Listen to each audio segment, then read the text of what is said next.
let's get to Stephen A. Smith. Stephen A. Smith. So we were talking earlier about the Lakers hiring and J.J. Redick and LeBron James connected for real. So no more podcasts, I assume, or the biggest podcast ever. A coach and their star player doing a podcast. They got to keep that thing going. I don't care. Let's see how that goes. Well, Stephen A. Smith said it shouldn't even happen.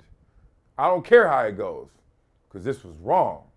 Or reporting what everybody else was telling them was wrong. Y'all listen to Stephen A. Smith talk about how the black coaches especially had an issue with LeBron James throwing them alley-oops to J.J. Redick. Talk it out, Stephen A. What I can tell you is this. Numerous coaches, black coaches, called me expressing how they took issue with that podcast taking place. And I think you know enough to know that that's true. Some of them felt very salty about that. We certainly are not blaming J.J. Redick. You got your podcast. Maverick Carter approaches you about doing this idea. Who the hell would? I jump at the opportunity. Wait, can I pause you on that? They were salty because he chose to do a podcast with a white guy, or because it hurt Darvin Ham? Because it hurt Darvin Ham. Okay. Because it hurt Darvin Ham.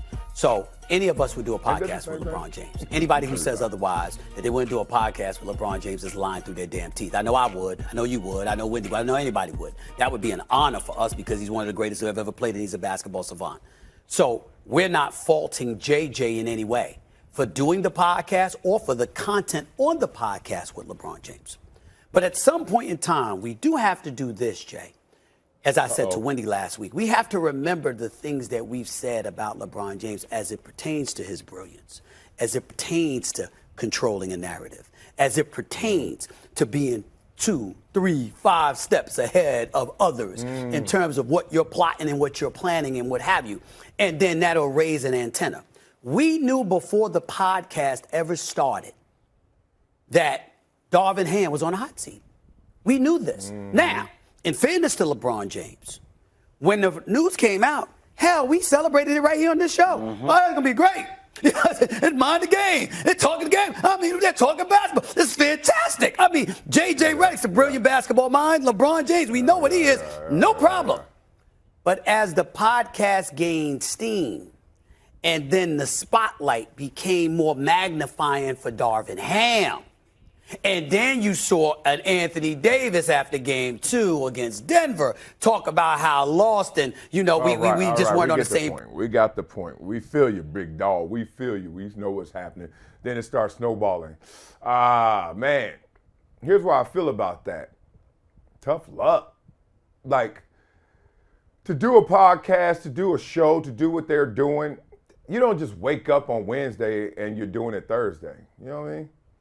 It takes time to think through it, develop it, you know, curate the process, the sponsors, distribution, how we gonna do this, what's our logistics.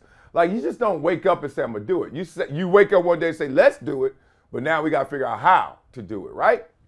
So if they're thinking months before to do something, and then it happens, and then that just coincidentally goes with your descent as a coach, Darvin Ham, is that on them?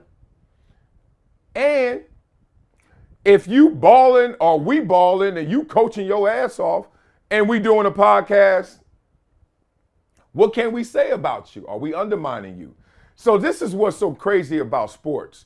It's just simple wins and losses. It changes everything.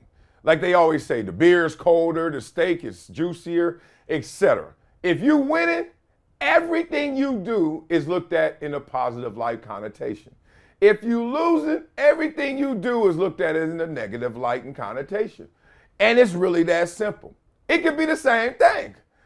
That same girl, that same girl, when she wear that dress, oh my God, look at her. Amazing. And then she come back, but then you heard something bad about her. Somebody talking trash about her. Whatever it may be to make y'all look at her with a squint instead of, wow. It's like, you heard what the homie said, right? Same girl, same dress. Looking at it different, right? Just because you, now that's in sports, We ain't got to hear it. We see it. Y'all losing. Y'all not playing. Y'all ain't making it. And we hearing this dude with a pen in his hand, with his legs crossed, buddying out with the best player. I think that was just a tough coincidence. I don't think that was like manipulation by LeBron or anything. Now, I think LeBron, this is how he's manipulative. He didn't do the podcast for anybody. And look, he's like, who got next? Him. But does he got now? That's on you, Darvin Ham. But then the Lakers come into the play. And I know everybody gonna say, man, you know how the Lakers roll. the Lakers be letting cats go. Since Phil Jackson, listen to this, y'all. Every Lakers head coach has been fired 2 or 3 seasons after. So chances are J.J. Redick doesn't even finish this 4-year deal. We just saw Darvin Ham go, Frank Vogel. Didn't he win the championship?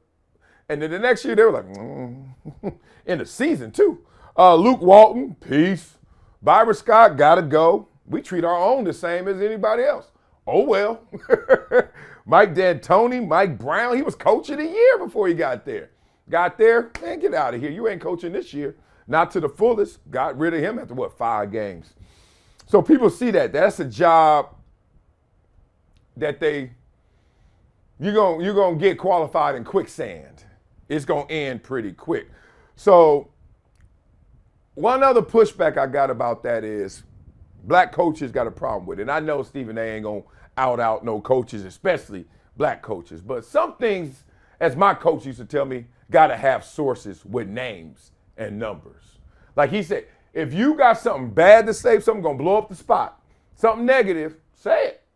I just need names and numbers. I need some accountability.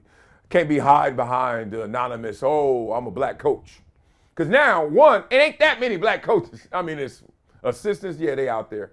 But it ain't that many. So I'm like, all right, all 44 of y'all, come here. Which one of y'all? You know what I mean? Like, I don't like that. And I do know one of the tricks of the media is, oh yeah, guess what I heard? And it ain't what they heard. It's just what they want to say and put it on somebody else. Just don't look at me, but this is what I'm thinking. So just watch media and sources, or I heard that. You didn't hear that. You just want to say it and don't want to deal with the smoke. So I called all of that. My last point about this is J.J. Redick got to be careful. He's finding himself in that Tony Romo leadership position. And if y'all don't remember that, that's when Tony Romo became the star of the Dallas Cowboys. And one of the things that kept him or them from getting over the hump was he was a little uncomfortable being the leader. Why? Because he was their boy. He was the buddy. When I was there, Tony Romo was our 4th string quarterback. When I left, he was like 3rd string, and Drew Henson got hurt and all that stuff. And he worked his way up to become the man. Here's the thing. All that buddy, all that go give me some chicken and donuts, all that, hey, big dog, go, hey, rookie, all that. Not everybody transitions from the point where I'm under you or looking at you as an equal to now I'm your boss authority, listen to me. Not everyone takes that elevator to the top. Some guys get stuck, and Romo kind of got stuck. He wasn't as demanding and commanding of the team as they wanted him to. And I always used to say, it's because it's hard to yell at your boy that used to be your big dog. Your big dog is now your boy who's now subordinate, who's now, you're the leader, and he got to fall in line. You better hope he falls in line, because you ain't going to straighten him out and put him in line. You get what I'm saying? So I'm interested to see when J.J. Redick has to put him in line, or they're going to actually get in line. We'll see. All right, that'll do it for today's episode of Never Shut Up. It is time for me to get up out of here. I am going to get into an infrared sauna, cheat code. Infrared saunas just bring it out of you for about 2 hours. I got a lot of to get out of me. So I'm about to go do that. Have an amazing day, man. I know I will. Yeah.